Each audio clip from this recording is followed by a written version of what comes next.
సంఘాలపై మండిపడ్డ ముఖ్యమంత్రి అప్పట్లో ఉద్యోగుల సమస్యలు పరిష్కరిస్తారని హామీ, ఇప్పుడేమో శూన్య హస్తాలతో బెదిరిస్తున్న సీఎం.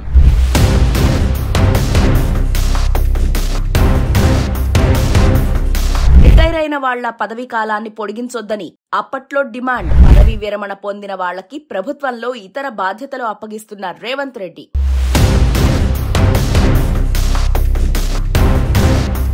సోషల్ మీడియాను వాడుకుని అధికారంలోకి వచ్చి ఇప్పుడు మాత్రం అణచివేత. ప్రతిపక్ష నేతగా నిరసనలు, ధర్నాలు, సీఎంగా హౌస్ అరెస్టులు.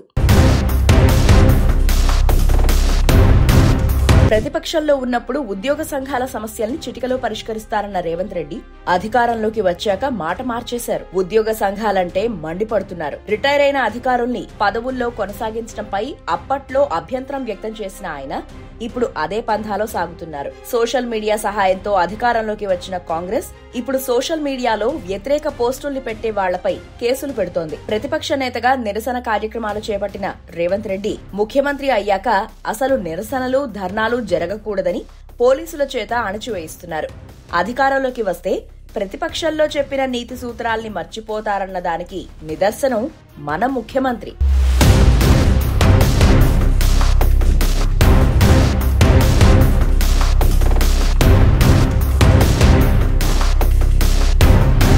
ఉద్యోగ సంఘాలపై రేవంత్ రెడ్డి తీవ్ర స్థాయిలో మండిపడ్డారు. సహకరించాల్సింది పోయి సమరమే అంటూ ప్రకటనలు ఇవ్వటాన్ని తప్పుబట్టిన ఆయన ఆదాయానికి మించి ఖర్చు చేయలేనని చేతులెత్తేశారు. రాష్ట్రం ఆర్థికంగా బాగలేదు, అప్పు పుడతలేదు, అనా పైసా ఎవడు ఇస్తలేడు.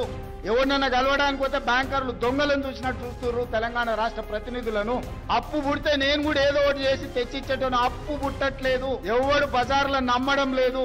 ఉన్నంతలో గౌరవంగా సంసారాన్ని నడిపితే బజార్లో ఎవడైనా నమ్ముతాడు. వీధికెక్కి రచ్చ చేసుకుంటే కుటుంబం పరువు బజార్లో పడేసుకుంటే ఎట్లుంటుందో ఉద్యోగ సంఘ నాయకులారా, రాష్ట్ర ప్రభుత్వం అనేది మన కుటుంబము. ఈ పరువును బజార్లో మీరు పడేస్తాము అనంటే కుటుంబ పెద్దగా వద్దు అని నేను విజ్ఞప్తి చేస్తున్నా. ప్రతిపక్షంలో ఉన్నప్పుడు ఉద్యోగుల సమస్యలపై పోరాడిన రేవంత్ రెడ్డి అధికారంలోకి వచ్చాక మాత్రం మాట మార్చారు. అదనంగా ఉద్యోగులకు ప్రయోజనాలు కల్పించలేనని, ఇప్పటికే రాష్ట్రం అప్పుల్లో ఉందని నిస్సహాయత వ్యక్తం చేశారు.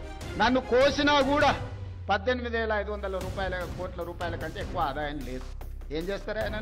చెప్పరు. ఉద్యోగ సంఘాల నాయకులను అడుగుతున్నా, ఏం చేస్తారు? నన్ను కోసుకుంటే తింటారా? వండుకొని తింటారా? ఏం చేస్తారు?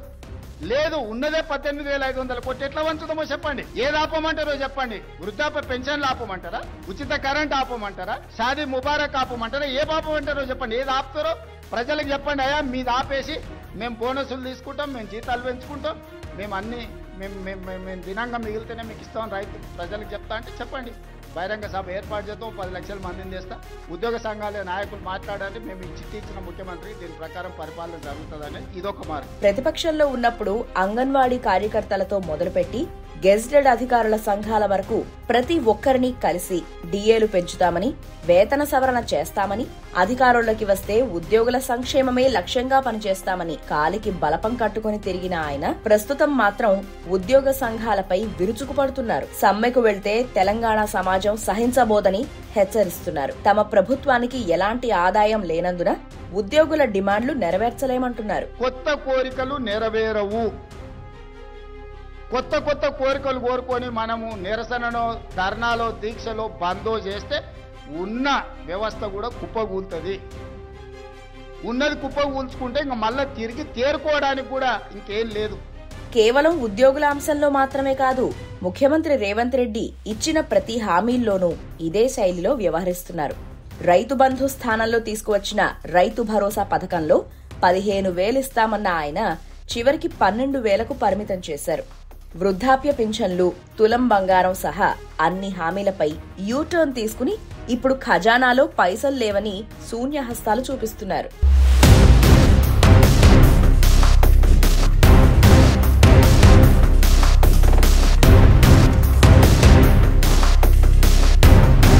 మరోవైపు గత ప్రభుత్వ హయాంలో పదవీ విరమణ పొంది వివిధ హోదాల్లో పనిచేస్తున్న వాళ్లని ప్రస్తుత కాంగ్రెస్ ప్రభుత్వం తొలగించిన విషయం తెలిసిందే.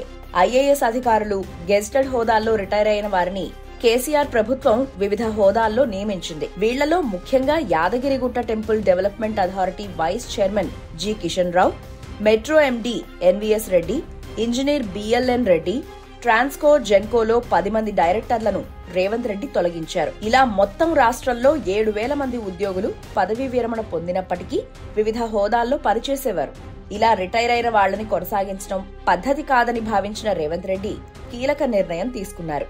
కానీ అదే Revanth Reddy retired IAS KS శ్రీనివాసరాజును తన ప్రధాన కార్యదర్శిగా నియమించుకున్నారు. పశుసంవర్ధక శాఖ కార్యదర్శి అధర్ సిన్హా పదవీ కాలాన్ని పొడిగించగా రాణి కుముదిని కార్మిక శాఖలో కొనసాగిస్తున్నారు. వి అనిల్ కుమార్, సయ్యద్ జలీల్, సి మురళీధర్ లాంటి వాళ్ల పదవీ కాలాన్ని పొడిగించారు రేవంత్ రెడ్డి. ప్రధాన కార్యదర్శిగా పదవీ విరమణ పొందిన ఏ శాంతికుమారిని రేవంత్ రెడ్డి ప్రభుత్వం మర్రి చెన్నారెడ్డి మానవ వనరుల అభివృద్ధి సంస్థ వైస్ చైర్పర్సన్ గా నియమించింది. గత బీఆర్ఎస్ ప్రభుత్వాన్ని అధికారుల పదవీ కాలాన్ని పెంచడం, ప్రత్యేకాధికారులుగా నియమించడం లాంటి అంశాల్లో తీవ్రంగా విమర్శించిన రేవంత్ రెడ్డి గత ప్రభుత్వ మార్గాన్ని అనుసరిస్తున్నారు.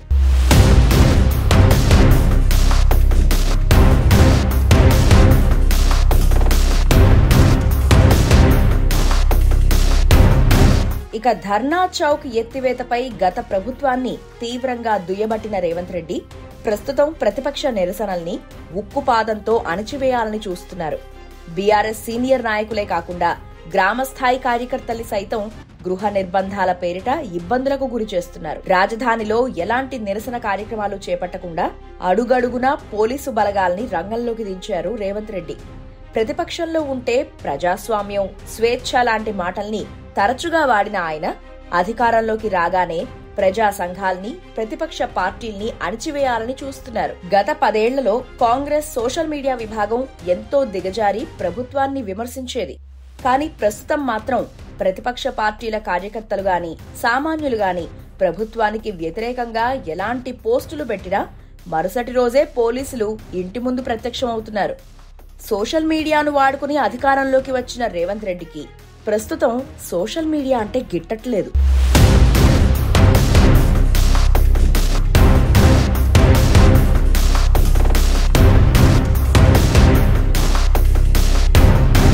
అటు బీఆర్ఎస్ సైతం అధికారంలో ఉన్నప్పుడు ధర్నా చౌక్ ఎత్తేయటం లాంటి ప్రజా వ్యతిరేక నిర్ణయాలు తీసుకుని అలాంటి చర్యలే రేవంత్ రెడ్డి చేస్తే మాత్రం తప్పుపడుతున్నారు. ఇప్పుడు ఉద్యోగుల కోసం పోరాటం చేస్తామంటున్న బీఆర్ఎస్ నేతలు అప్పట్లో ఆర్టీసీ సమ్మె సమయంలో ఎలా వ్యవహరించారో అందరికీ తెలిసిందే. ఇలా రేవంత్ రెడ్డి కావచ్చు, కేసీఆర్, కేటీఆర్ కావచ్చు అధికారంలో ఉన్నప్పుడు ఒకలాగా, ప్రతిపక్షంలో ఉన్నప్పుడు మరోలాగా వ్యవహరించడం ప్రజలు గమనిస్తున్నారు.